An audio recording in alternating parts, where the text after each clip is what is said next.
এখন এই ফকির সন্ন্যাসী আন্দোলন আমরা শুরু করবো আজকে। তো ফকির সন্ন্যাসী আন্দোলনের নেতা ছিল মজনু শাহ, মানে ফকিরদের নেতা ছিল মজনু শাহ, আর সন্ন্যাসীদের নেতা ছিল ভবানী পাঠক। আর এই ভবানী পাঠক কার পৃষ্ঠপোষকতা লাভ করছে? দেবী চৌধুরানী। এই দেবী চৌধুরানী ভবানী পাঠককে একটু হেল্প করছে যাতে এই আন্দোলনটা একটু গড়ে ওঠে। তাহলে আমরা ফকির সন্ন্যাসী আন্দোলন থেকে এতটুকু বললেই হবে।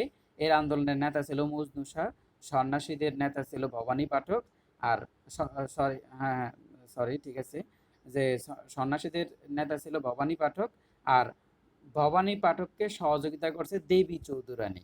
এবং এই আন্দোলনের প্রেক্ষাপট হচ্ছে তাদেরকে ইংরেজরা বিভিন্ন জায়গায় ঘোরাঘুরি করতে দেয় নাই, এই জন্য তারা এই একটা আন্দোলনের ডাক দিল। এরপর ছিল চাকমা বিদ্রোহ। তো চাকমা বিদ্রোহর যেই নেতা, তার নাম হলো জোয়ান বক্স খা। এবং চাকমাদের সাথেও সমস্যাটা ছিল যে চাকমা বিদ্রোহ নিয়ে আমি একটু বলি আপনাদেরকে। যে চাকমা বিদ্রোহের ক্ষেত্রে বিষয়টা ছিল, এখানকার যে নেতা ছিল তার নাম হচ্ছে জোয়ান বক্স খা।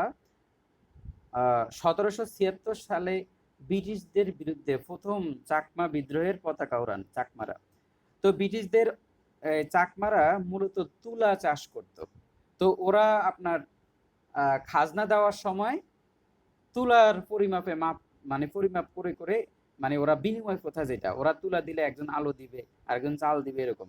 তো এখন ওরা এইভাবে ওদেরকে ঠকানো হইতো কিভাবে, যে এখন তুলার দাম তো বেশি, ধরেন তুলা মন হচ্ছে 8 টাকা, কিন্তু চালের বা অন্য কিছুর মন তো এত টাকা না। এই জন্য চাকমারা ওই বিনিময় প্রথাতে ওরা কি হারিয়ে যাওয়া শুরু করলো। এবং চাকমাদেরকে চাকমাদের থেকে ব্রিটিশ সরকার তুলা কিনতো, মানে চাকমারা তুলা কর হিসাবে দিত। এখন ব্রিটিশ সরকার মাঝখানে আবার কি করছে, যে তাদের কে মানে তাদের এই এই যে যে মানে যে তুলাগুলাকে এগুলা বিভিন্ন সিন্ডিকেট তৈরি করছে। এই সিন্ডিকেটের কাছে তুলাগুলা বিক্রি করে দিত। এই জন্য চাকমারা আপনার খুব একটা ভালো দাম পাইতো না। তার মানে ব্রিটিশ সরকার তাদেরকে তুলা নিত, এবং মাঝখানে দালাল শ্রেণী একটা ছিল, তারা আবার মাঝখানে মধ্যস্থতা করতো। এরপর আবার সিন্ডিকেট ছিল। এইসব কাহিনীর ফলে এই যে যে চাকমারা তারা তুলার নির্দিষ্ট পরিমাণ যেই টাকা, যে নির্দিষ্ট যেই আয়, সেটা তারা করতে পারছিল না এই ধরনের শোষণের কারণে। তা এখন এই চাকমারা প্রথম বিদ্রোহী, চাকমা বিদ্রোহ হচ্ছে প্রথম ঔপনিবেশিক শোষণের বিরুদ্ধে। আপনাকে যদি বলে যে সর্বপ্রথম ঔপনিবেশিক শোষণের বিরুদ্ধে কোন আন্দোলন গড়ে উঠছে, সেটা হচ্ছে চাকমা বিদ্রোহ। তার মানে চাকমারাই সর্বপ্রথম ঔপনিবেশিক শোষণের বিরুদ্ধে প্রথম একটা বিদ্রোহ তৈরি করে, এবং এই বিদ্রোহ দ্বারা তারা ঐক্য সংহতির একটা বার্তা প্রচার করে। তার মানে ঔপনিবেশিক শোষণ, এই যে তারা যে আমাদেরকে শোষণ করতেছে, এই শোষণের এই শোষণ রোধ করার জন্য এখানে জোয়ান বক্স খা, সে চাকমাদের নেতা, এই চাকমাদের মাধ্যমে তারা একটা আন্দোলন করে তুললো। এবং তাহলে চাকমাদেরকে নির্যাতন করা হইতো, তারা অনিয়ন্ত্রিত তুলার কর দেওয়া হইতো, এবং জীবন জীবিকার বিভিন্ন অসুবিধা, এবং তারা বিভিন্নভাবে প্রতারিত হইতো। এই জন্যই চাকমা নেতা জোয়ান বক্স খা সহকারে চাকমারা সর্বপ্রথম ব্রিটিশ শোষণের বিরুদ্ধে একটা আন্দোলন গড়ে তুললো। এতটুকু মনে রাখলেই হবে যে মানে চাকমা বিদ্রোহ নিয়ে ব্রিটিশ শাসনের বিরুদ্ধে প্রথম বিদ্রোহের পতাকা, ব্রিটিশ শোষণের বিরুদ্ধে প্রথম বিদ্রোহের পতাকা উড়ান এই চাকমা নেতা জোয়ান বক্স খা। এবার আমরা দেখব তিতুমির সাহেবের। তো বাঁশের কেল্লা বিদ্রোহ। তো তিতুমির আসলে জানতো যে এইভাবে বাঁশের কেল্লা তৈরি করে আসলে কোনো লাভ হবে না, কিন্তু সে চেষ্টা করছে। বা স্লাইডটা চেঞ্জ হয় নাই। আচ্ছা, আসতেছে। তো দেখেন, সাধারণত আমরা এখানে ইতিহাসবিদ হওয়ার চেষ্টা করতেছি না, আমরা যেটা চেষ্টা করতেছি পরীক্ষায় যা আসবে এগুলাকে গুরুত্ব সহকারে পড়া। তো তিতুমির সম্বন্ধে আমরা পড়তে হইলে অনেক লম্বা ইতিহাস, এখন এত লম্বা ইতিহাস তো পরীক্ষা আসবে না। ঠিক আছে, সাধারণত আমি আপনাদেরকে বলি যে বিসিএস এর ক্ষেত্রে বা যে কোনো চাকরির ক্ষেত্রে 1905 সাল থেকে 1971 সাল পর্যন্ত এই সময়টা যত ডিটেলস পড়বেন আপনার জন্য তত ভালো। কিন্তু এর আগের সময়টা আপনাকে টেকনিক্যালি পড়তে হবে। ধরেন যে বাঁশের কেল্লা, আহ, মানে তিতুমির, এইটা গুরুত্বপূর্ণ, তবে এখানে স্লাইডে যতটুকু আছে ততটুকু, এর বাইরে দরকার নাই। তিতুমির কিভাবে আন্দোলনে আসছে বা কিভাবে কার সাথে কিভাবে দেখা হয়েছে এগুলা বিদ্যাবাড়ি লেখছে, সেটা অনেক ডিটেল বড় করে আছে, দরকার নেই এটার। তিতুমির 1831 সালে নারিকেল বাড়িয়া থেকে বিদ্রোহ শুরু করেন। তাহলে তিতুমির কিন্তু কোম্পানির বিরুদ্ধে বিদ্রোহ করছে, তাই না? ওই সময় কিন্তু company, British east India company ছিল। 1831 সালে নারিকেলবাড়িয়া থেকে বিদ্রোহ শুরু করেন। তৃতীয় মীরের প্রকৃত নাম ছিল আপনার মীর নিসার আলী। তিনি নারিকেলবাড়িয়ায় বাঁশের কেল্লা নির্মাণ করেন, তার মানে 1831 সালে। আর তার প্রথম নাম, তার আসল নাম হচ্ছে মীর নিসার আলী, নারকেলবাড়িয়া বাঁশের কেল্লা নির্মাণ করছে। তো এরপরে যেটা আছে যে মেজর স্কটের নেতৃত্বে ইংরেজ বাহিনী 1831 সালে তিতুমিরকে পরাজিত করে এবং কামানের গোলা দিয়ে তার বাঁশের কেল্লা ধ্বংস হয়ে গেছে। আমরা ছোটবেলায় তিতুমির সম্বন্ধে একদম ডিটেলস পড়ছিলাম, তবে এখানে এত ডিটেলস আসলে আমাদের দরকার নেই, এখানে যতটুকু আছে এতটুকু পড়লেই হবে। এরপর আমরা দেখব যে ফয়েজি আন্দোলন, হাজী শরীয়তুল্লাহ। তো ফয়েজি আন্দোলন, এটা তো আমাদের ইসলামের যে মূল ফরজগুলা যাতে পালন করা হয়, তো তখন দেখলো যে আসলে আমাদের যে ব্রিটিশ শাসন শোষণ এগুলার ফলে এবং ওই সময় বিভিন্ন সুফি এবং সাধকের আগমনের ফলে ইসলাম ধর্মে অনেক বেশি পরিমাণ মাজার পূজা এবং আরো অনেক কিছু হয়ে গেছিল, যেগুলাকে মানুষ ইবাদত মনে করতো। যেমন মাজার পূজা তো আমি তো সরাসরি শিরক এগুলা, ঠিক আছে। তো এরকম অনেক অসংখ্য পরিমাণে মানুষ অনেক পুঁথিপত্র করে ইসলামের মূল ধারা থেকে বের হয়ে গেছিল, এবং যাতে মানুষ এই ব্রিটিশ শাসনের সময় অন্তত যাতে ফরজ কাজগুলা, ফরজ যে নামাজ রোজা এগুলো যাতে করতে পারে, জন্য উনি একটা আন্দোলন ডাক দিল, ফয়েজি আন্দোলন। তো আমরা দেখলাম যে হাজী শরীয়তুল্লাহর ফয়েজি আন্দোলন, হাজী শরীয়তুল্লাহ ছিল ফয়েজি আন্দোলনের নেতা। ওনার জন্মসাল দরকার নেই, 1840 সালে ওনার মৃত্যু হয়। আর হাজী শরীয়তুল্লাহর জন্মগ্রহণ করেন মাদারীপুরে, তাহলে বাংলাদেশেরই এই মাদারীপুরের সন্তান উনি। আন্দোলনটা শুরু হয়েছিল 1818 সালে। 1818 সালে আন্দোলনটা শুরু হয়েছিল, এবং এই আন্দোলনের কেন্দ্রবিন্দু ছিল ফরিদপুর। এই যে এখানে দেখা যাচ্ছে যে স্লাইড চেঞ্জ হয়েছে, আপনাদের ফরাজি আন্দোলন দেখতেছেন, দুদু মিয়াকে দেখতেছেন কিনা বলেন। আচ্ছা, তাহলে হাজী শরীয়তুল্লাহ ফরাইজি আন্দোলনের নেতা, আর তার জন্মগ্রহণ করেন মাদারীপুরে। আন্দোলনটা শুরু হয়েছে 1818 সালে। আর ফয়েজি আন্দোলনের কেন্দ্রভূমি ছিল ফরিদপুর, মানে ফরিদপুরের যে অঞ্চলটা, ঠিক আছে, লেজেন্ডারি অঞ্চল ফরিদপুর, বরিশাল। তো এই অঞ্চলে আপনার এই ফয়েজি আন্দোলনটা শুরু হয়েছিল, এবং তিনি ভারতবর্ষকে, খুব ইম্পর্টেন্ট এটা, দারুল হাব, তিনি ভারতবর্ষকে দারুল হাব বা বিধর্মীদের দেশ বলে ঘোষণা করেন। তার মানে ভারতবর্ষকে দারুল হাব বা বিধর্মীদের দেশ বলে ঘোষণা করেন হাজী মানে হাজী শরীয়তুল্লাহ। তাহলে হাজী শরীয়তুল্লাহ বলল যে এগুলা বিধর্মীদের দেশ বা দারুল হাব, কারণ এখানে ধর্মকর্মের বিষয়টা আসলে মুসলমান ধর্মের অনুসারী যারা ছিল এরা মূল ধর্ম থেকে অনেক বেশি পরিমাণে বিচ্যুতি হয়েছে, এই জন্য তারা এই আন্দোলনের সূত্রপাতটা। হাজী শরীয়তুল্লাহর মৃত্যুর পর হাজী ফয়েজি আন্দোলন নেতৃত্ব দেন তার সুযোগ্য সন্তান দুদু মিয়া, পুত্র দুদু মিয়া। তো দুদু মিয়া ফরাজি আন্দোলনের রাজনৈতিক রূপ দেন। খুব ইম্পর্টেন্ট যে ফরাজি আন্দোলনটা শুরুতে ধর্মীয় আন্দোলন ছিল, পরবর্তীতে উনি এটাকে রাজনৈতিক একটা রূপ দেন। এবং দুদু মিয়ার, এই যে এখানে ছবিতে দুদু মিয়াকে দেখা যাচ্ছে, ওনার একটা বিখ্যাত একটা উক্তি ছিল, জমি থেকে খাজনা আদায় আল্লাহর আইনের পরিপন্থী। এই উক্তিটা হচ্ছে দুদু মিয়ার, জমি থেকে খাজনা আদায় আল্লাহর আইনের পরিপন্থী। এটা হচ্ছে দুদু মিয়ার উক্তি, খুব গুরুত্বপূর্ণ। উনি এই ফরাইজি আন্দোলনকে রাজনৈতিক আন্দোলনে রূপ দেন কিন্তু আমাদের এই দুদু মিয়া। আর ওনার বাবা হাজী শরীয়তুল্লাহ বলছে এই ভারতবর্ষকে দারুল হাব বা বিধর্মীদের দেশ। এবার আমরা দেখব যে নীল বিদ্রোহ। তো নীল চাষটার সমস্যা ছিল যে নীল চাষটা যে একবারে লাভবান ছিল না এরকম না, নীল চাষটা লাভবান ছিল, কিন্তু এটার একটা প্রবলেম হচ্ছে নীল চাষ যখন করা হয় তখন তারপরে আর কয়েক বছর বা পরের বছর আর অন্য কোনো ফসল হয় না। এটাই হচ্ছে নীল চাষের সবচেয়ে বড় সমস্যা। তার মানে নীল চাষ যে জমিতে করা হবে ওই জমির উর্বরতা নষ্ট হয়ে যায়, এটা আসলে আর পরে অন্য ফসল হয় না। তো এই জন্য ওই কৃষকরা বললো যে আমরা নীল চাষ করব না। তো বাংলায় নীল চাষ শুরু হয় কিন্তু 1770 থেকে 1780 সালের মধ্যে, এই সময় নীল চাষ হয়। আর নীল বিদ্রোহটা তুঙ্গে ওঠে ব্রিটিশ শাসন আমলে, মানে যখন রানী সরাসরি শাসনটা নিয়ে গেছিল তখন 1860 সালে এই বিদ্রোহটা তুঙ্গে ওঠে। ওটা 1860 নীল বিদ্রোহ। এরপরে নীল বিদ্রোহের প্রবাদ পুরুষ ছিল সর্দার বিশ্বনাথ।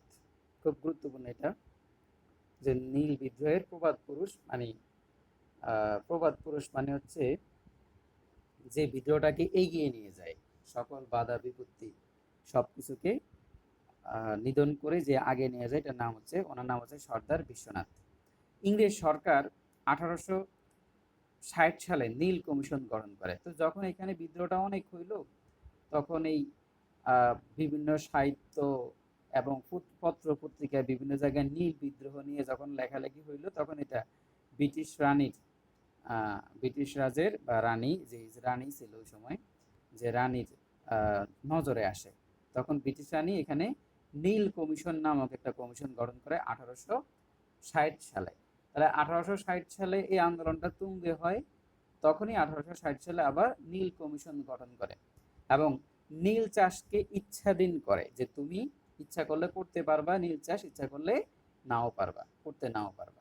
এখন নীল চাষটা দরকার কেন?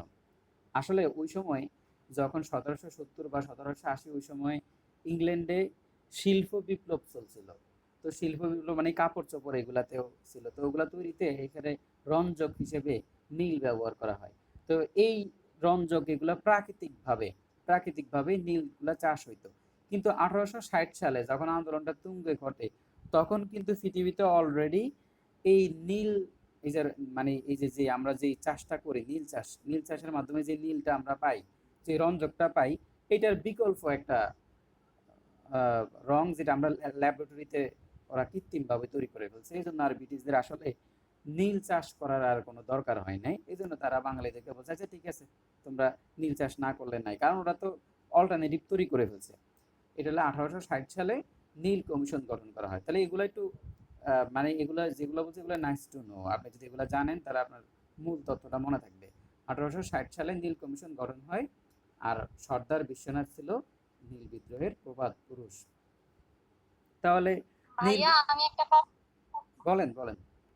নীল সেটা হচ্ছে আমরা MP3 জর্জ MP3 তে পড়ছি নীলকর কমিশন গঠন হয় 1861 সালে। বিদ্যাবাড়িতে লেকচার শিটে পড়ছি নীলকর কমিশন গঠন হয় 1860 সালে। হ্যাঁ, তো কোনটা আচ্ছা পড়বো? আচ্ছা, এবার আমি আপনাকে একটু বলি যে বিদ্যাবাড়ির লেকচার শিটে মারাত্মক ভুল আছে, অনেক ভুলে ভরা। আর আমি আপনাদেরকে এটা বলি যে এখানের যে লেকচার শিটে, হ্যাঁ হ্যাঁ, আমি 1861। আমি শুরু থেকেই বলি, একদম মানে এক কথায় বলি, কারণ আমাদের সামনের আলোচনায় অনেকবার আপনি এই প্রশ্নটা করবেন, কারণ অনেক জায়গায় আপনি ব্যামিল পাবেন। তা আমি আপনাদেরকে বলি দায়িত্ব নিয়ে, যে পিটুর পক্ষ থেকে, যে অনেকগুলো বই অ্যানালাইসিস করে সবচাইতে গ্রহণযোগ্য, বাজারে সবচাইতে গ্রহণযোগ্য যে উত্তরটা, সেটাই এখানে নেওয়া হয়েছে। বুঝছেন, যে আপনি অন্য কোনো কিছুর উপর আস্থা না রাখতে পারলেও চোখ বন্ধ করে আপনি এখানে আস্থা রাখতে পারেন। আর এই শীটগুলোতে যদি কোনো কারেকশন থাকে, সেটা পরীক্ষার আগে আসবে। সাধারণত কারেকশন ওনারা অনেক চেষ্টা করে, অনেক নির্ভুলভাবে করে। তারপরেও যদি এদিক সেদিক কোনো কারেকশন থাকে, সেটা আমি আপনাদেরকে পরীক্ষার আগে আবার কতগুলা স্লাইড আপনাদেরকে দেবো, কারেকশন গুলো ভাইয়া ওরা স্লাইড আমার আকারে দেবে। সেটা হচ্ছে এই যে নীলকর কমিশনটা হ্যাঁ 1860 নাকি এখানে 1861, যেটা এটা আছে, যদি পিটিউ এর হ্যাঁ এখানে যেটা আছে, রিটেন ওনারা এখানে যেটা আছে এটাকে একদম 100% 100% বিশ্বাসযোগ্য করছে। এবং আমি এক কথাই বলতেছি, এখানে যতগুলা তথ্য আছে সবগুলা নির্ভরযোগ্য তথ্য থেকে নেওয়া, অনেক ঘাটাঘাটি করে ওনারা এগুলা নিছে। এবং এখানে যদি, এখানে খুব সম্ভবত এখানে কোনো প্রকার ঝামেলা নাই, কিন্তু যদি কোনো তথ্য আপডেট হয়, এগুলো আমাদেরকে কোচিং থেকে অবশ্যই দিয়ে দিবে, আমি আপনাদেরকে প্রোভাইড করে দিব। এই জন্য আপনি এই স্লাইডে যে তথ্যগুলো আছে এগুলো অধিক গ্রহণযোগ্য মনে করে পড়ে ফেলতে পারেন। এটা রিস্ক আমরা নিলাম, ঠিক আছে? এটা হলো কথা, যে আপনি, হ্যাঁ এখন আপনার বাজারের বইগুলাতে ইতিহাসে অনেক ঝামেলা আছে, ডাটাতে নিয়ে বহুত ঝামেলা, একজন একভাবে লেখে, কিন্তু সবগুলা অ্যানালাইসিস ভাইয়া করে। হুম, হ্যাঁ, 19 সালের চতুর্থ পর্যায়ে প্রাইমারির পরীক্ষায় এই প্রশ্নটা আসছিল, নীলকর কমিশন কত সালে গঠন করা হয়? হ্যাঁ আপনি, ওইখানে উত্তর দিয়ে 61। এখন কথা হ্যাঁ, হচ্ছে, আমি এই জায়গাটা এখন কথা আন্ডারলাইন করে হচ্ছে ওয়ার্ড চিহ্ন দিয়ে আজকে আমি গ্রুপে কথা বলবো বলে। ওইটা বুঝতে কি, পারছেন ভাইয়া? আচ্ছা শোনেন, আমি আমি বলতেছি, এখন 1961 ওইটা কি প্রাইমারি যে পরীক্ষাটা নিল, উনি কি বলছে? মানে প্রাইমারিতে যে 61। পরীক্ষাটা নিছে সেই সংস্থা কি বলছে যে যে এটার উত্তর 1861? এখন প্রশ্ন হচ্ছে, হ্যাঁ ভাই, ওইখানে অপশনে 1860 ছিল না। আচ্ছা 1860 ছিলই না? হ্যাঁ হ্যাঁ, 1860 ছিল না ভাইয়া, আমি এখানে উল্লেখ করে লিখে রাখছি, মানে গ্রুপে আমরা আলোচনা করবো বিধায়, বুঝতে পারছেন? ও আচ্ছা, তার মানে ওখানে আপনাদের যে প্রাইমারিতে যে পরীক্ষাটা হয়েছিল সেখানে 1860 অপশনেই ছিল না। জি ভাইয়া, 1857, 1882, 1845, 1861। প্রশ্নটা ছিল কত সালে নীল কমিশন গঠন করা হয়। ওইখানে উত্তর আসছিল 1861। হ্যাঁ, এটা 19 সালে চতুর্থ পর্যায়ের প্রাইমারির প্রশ্নে আসছিল। তো আচ্ছা এর জন্য আমি এই জায়গাটা আন্ডারলাইন করে লিখে রাখছি, মানে বিদ্যাবাড়ির লেকচার থেকে এক, আপনার এখানে দেখতেছি আরেকটা। আর জর্জ এমপি থেরিতে, জি মাম্মাম, হ্যাঁ হ্যাঁ হ্যাঁ, পড়াবো তোমাকে, একটু ওয়েট কর বাবাটা। জর্জ এমপি থ্রিতে ওইখানে কি বলছে? হচ্ছে গেল 1861। 1860 বলছে নাকি 61 জর্জ? ভাইয়া জর্জ বলছে 1861। বিদ্যাবাড়ির লেকচার শিটে 61। বিদ্যাবাড়ি লেকচার শিটে 60। 60, আচ্ছা আচ্ছা। আচ্ছা ঠিক আছে, তাহলে এটা আমি হ্যাঁ হ্যাঁ আমি বুঝছি বুঝছি। এটা এখন স্ক্রিনশট এখন দেন। এখন কথা হচ্ছে ওখানে ওখানে আমাদের যেই মানে কি বলা যায়, যেহেতু প্রাইমারি পরীক্ষায় আসছে 60টা অপশনই নাই, তাহলে এটা একটা ভাবার বিষয়। আমরা এটা নিয়ে ভবিষ্যতে দেখি সামনে কথাবার্তা বলবো। মানে এটা নিয়ে আমি ওখানে প্রশ্ন আচ্ছা, করব, আপনার দেখি। আলোচনা করার জায়গা আছে, এর জন্য আমি হচ্ছে কথাটা আচ্ছা আচ্ছা তুললাম। আচ্ছা, ঠিক আছে, সমস্যা নাই। তাহলে এটা কি হলো, 2019 সালের, আপনি আমাকে স্ক্রিনশট দিয়ে পাঠায়েন 2019 সালে যে জায়গা থেকে পড়ছেন ওখান থেকে আচ্ছা ছবি। আচ্ছা আচ্ছা, অবশ্যই হ্যাঁ, অবশ্যই ওখান থেকে অবশ্যই। ছবি তুলে পাঠায়েন। আচ্ছা আচ্ছা, ঠিক আছে, থ্যাংক ইউ। এবার দেখেন যে নীল বিদ্রোহের অবসান ঘটে 1862 সালে। নীল বিদ্রোহের অবসান ঘটে 1862 সালে। তো আমরা নীল দর্পণ একটা নাটক, যেটা যেটা মঞ্চায়িত যখন হয়েছিল, এটা আপনার মঞ্চায়িত হওয়ার সময় ঈশ্বরচন্দ্র বিদ্যাসাগর এখানে জুতা খুলে মারছে। মানে এটা হচ্ছে আপনার ওদের অভিনয়টা দেখে জুতা খুলে মারছে। আমরা নীল দর্পণটা একটু নিয়ে পড়ি। নীল করদাতাদের অত্যাচারের কাহিনী অবলম্বন করে রচিত নীল দর্পণ নাটক, এই নীল দর্পণ নাটক লেখছে দীনবন্ধু মিত্র। তো দীনবন্ধু মিত্র এই নীল দর্পণ নাটক লিখলো, এবং এই নাটকটা প্রথম প্রকাশিত হয়েছে ঢাকার বাংলা প্রেস থেকে। তাহলে ঢাকার বাংলা প্রেস থেকে প্রথম প্রকাশিত হয় নীল দর্পণ নাটক। ঢাকার বাংলা প্রেস থেকে প্রথম প্রকাশিত নাটক নীল দর্পণ। এবং এইটা লেখছে কে? দীনবন্ধু মিত্র। আর এই নাটকটা যখন মঞ্চায়িত হয় তখন ঈশ্বরচন্দ্র বিদ্যাসাগর এটা দেখতে গেছে, তখন উনি এখানে মঞ্চে ওদের অভিনয় দেখে জুতা খুলে মারছে। এরপর এরপর এই নাটকটাকে আমাদের মাইকেল মধুসূদন দত্ত, উনি ইংলিশেও লিখতো, ইংরেজি রাইটার, প্রথম জীবনে ইংরেজিতে কাব্য রচনা করছিল। তো উনি ব্রিটিশ যেই রানী বা ব্রিটিশদের কাছে এই নীল চাষীদের অত্যাচারের কথা তুলে ধরার জন্য উনি এইটাকে ইংরেজিতে অনুবাদ করছে, ইন্ডিগো প্লান্টিং মিরর। তা ইন্ডিগো প্লান্টিং মিরর এইটা এটাকে, এই যে নীল দর্পণটাকে আপনার ইংরেজিতে অনুবাদ করার কারণ হচ্ছে যাতে ব্রিটিশরাও এটা এই সম্বন্ধে জানে।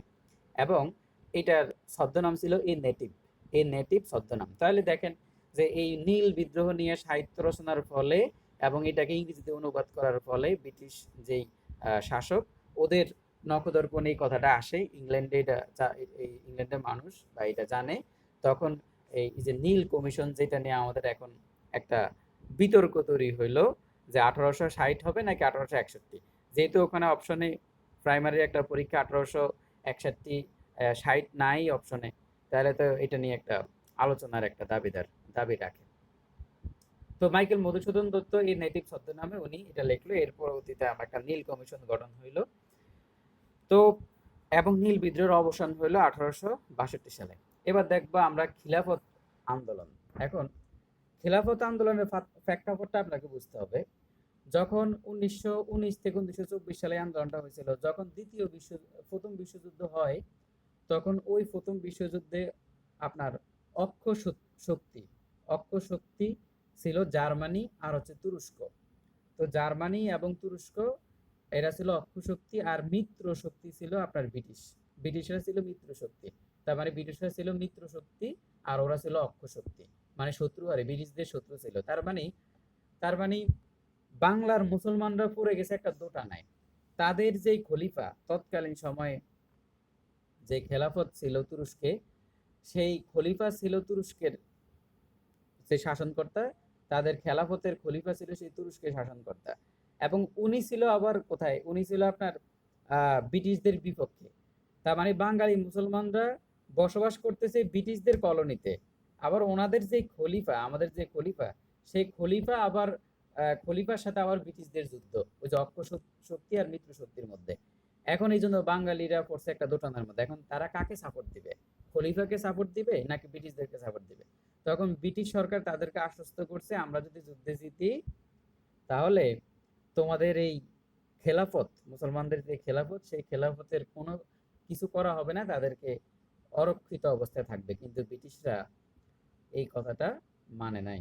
যুদ্ধে তারা জয়লাভ করে তারা তুরস্ক থেকে এক খাবলা মারছে, আবার আপনার ইউরোপীয়রা এক খাবলা মারছে, মাইরা অটোমান যে সাম্রাজ্য সেটা কিন্তু ভেঙে দিছে।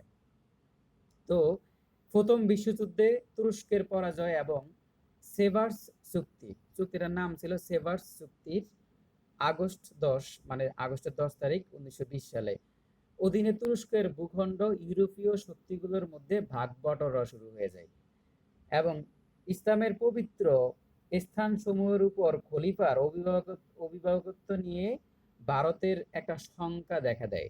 তার মানে যখন এই যে সেভার্স সেভার্স চুক্তির মাধ্যমে ইউরোপীয়রা তুরস্কের ভূখণ্ডগুলোকে ভাগ বটরা শুরু করে দিল, তখন ভারতের যে মুসলিম কমিউনিটি, আমাদের পূর্বপুরুষরা, ওনাদের মধ্যে খলিফার যেই এই যে মানে কি খলিফার একটা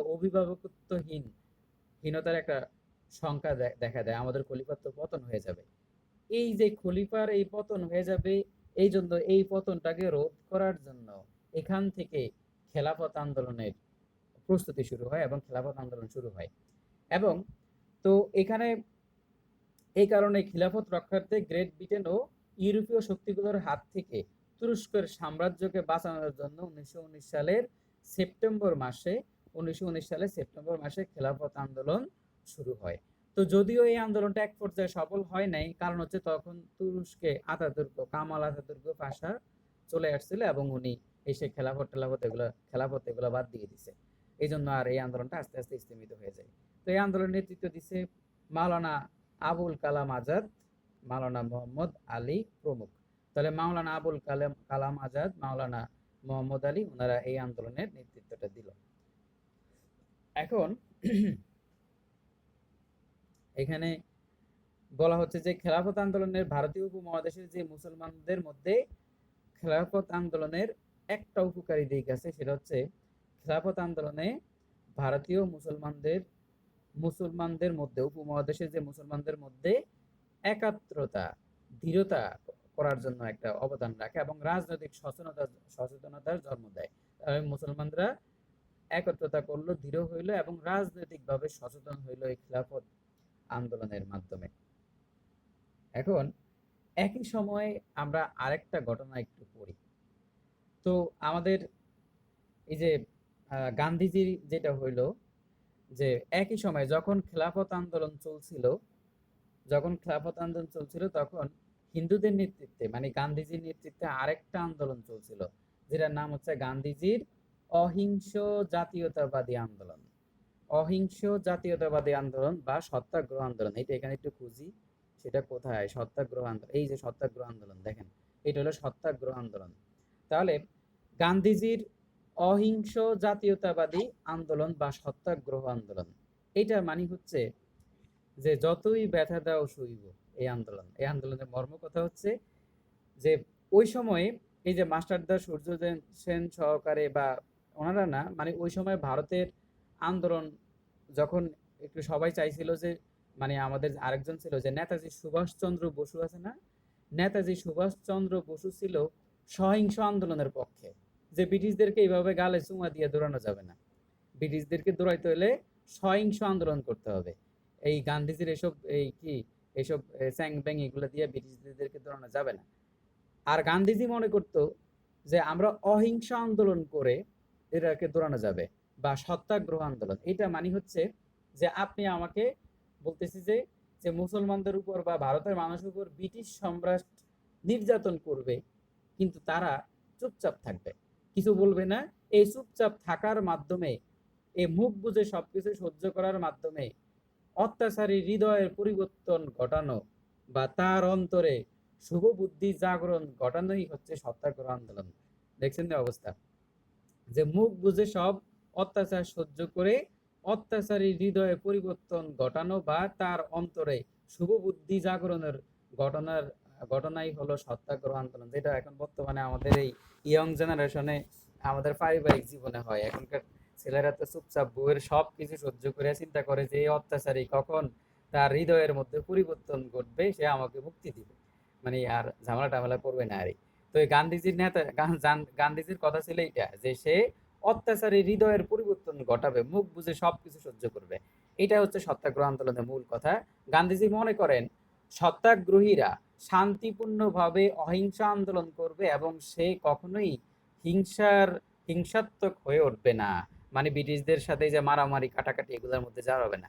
এখন আপনারা বলেন তো, সহিংস আন্দোলন বেশি বেশি সহিংস আন্দোলনকে দমন করা বেশি সহজ, নাকি অহিংস আন্দোলনকে দমন করা বেশি সহজ? বলেন তো, বুদ্ধি খাটায় বলেন। ধরেন ভাইবা তো আপনাকে জিজ্ঞাসা করলো, কি করবেন? ভাইয়া প্রশ্নটা আরেকবার করেন। প্রশ্নটা হচ্ছে সহিংস আন্দোলন দমন করা সহজ নাকি অহিংস আন্দোলন দমন করা সহজ? সহিংস আন্দোলন দমন করা সহজ। ভাই অহিংস। দেখেন, সহিংস, এবার আমি আপনাকে একটু উদাহরণ দিয়ে বুঝাই। আমাদের 24-এর আন্দোলনে আসেন। 24-এর আন্দোলনটা কেন সরকার কন্ট্রোল করতে পারে নাই? তারা শুরুর দিকে চিন্তা করেন, তারা ঢাকা বিশ্ববিদ্যালয় পোলাপান সবাই মিলে সড়ক অবরোধ করলো, কারো হাতে কোনো লাঠি নাই, কিছুই নাই। যখন নিরস্ত্র লক্ষ লক্ষ মানুষ রাস্তায় নামবে, তখন তাদেরকে দমন করা অনেক কঠিন হবে। আপনি তাদের বিরুদ্ধে গুলি চালাতে পারবেন না। কোন যুক্তিতে আপনি তাদেরকে গুলি চালাবেন?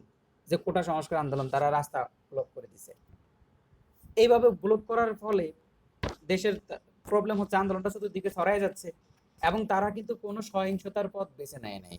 এই জন্য সরকার তাদের প্রতি কোনো ফোর্স করতে পারে নাই। পরবর্তীতে সরকার দেখবেন, আওয়ামী লীগ সরকার শুরুতেই তারাই আন্দোলনটাকে সহিংসতা ছড়াই দিছে। ছাত্রলীগ দিয়ে অ্যাটাক করাইলো, বিভিন্নভাবে অ্যাটাক করে করে চিন্তা করলো স্টুডেন্টরা সহিংস হোক, কারণ স্টুডেন্টরা যখন সহিংস হবে তখনই তাদেরকে জামাত শিবির ট্যাগ দেওয়া যাবে, ট্যাগ দিয়ে মাইর। ঠিক আছে, এই জন্য দেখবেন যখন আন্দোলনটা সহিংস হবে তখন রাষ্ট্রীয় শক্তি সেখানে ফোর্স করতে পারবে, ফোর্স করার ম্যান্ডেট তারা পাবে। এই জন্য সহিংস আন্দোলনকে দমন করা সহজ। যেমন ধরেন বিএনপি বা জামাতের এর আগের আন্দোলনগুলা, ওই আন্দোলনগুলাকে যখন বিএনপি নামছে, সরকার কতটা আন্দোলনে। আমি যদি কাউকে মারি তাহলেই তো তার অপশন আসে সে আমাকে মারবে। হ্যাঁ, এটা হলো কথা। তো এরপরে দেখবেন যে আওয়ামী লীগ সরকার সর্বশেষ একটা টেক্কা মারলো। সর্বশেষ তারা চাইছিল যে আন্দোলনটা সহিংস হোক।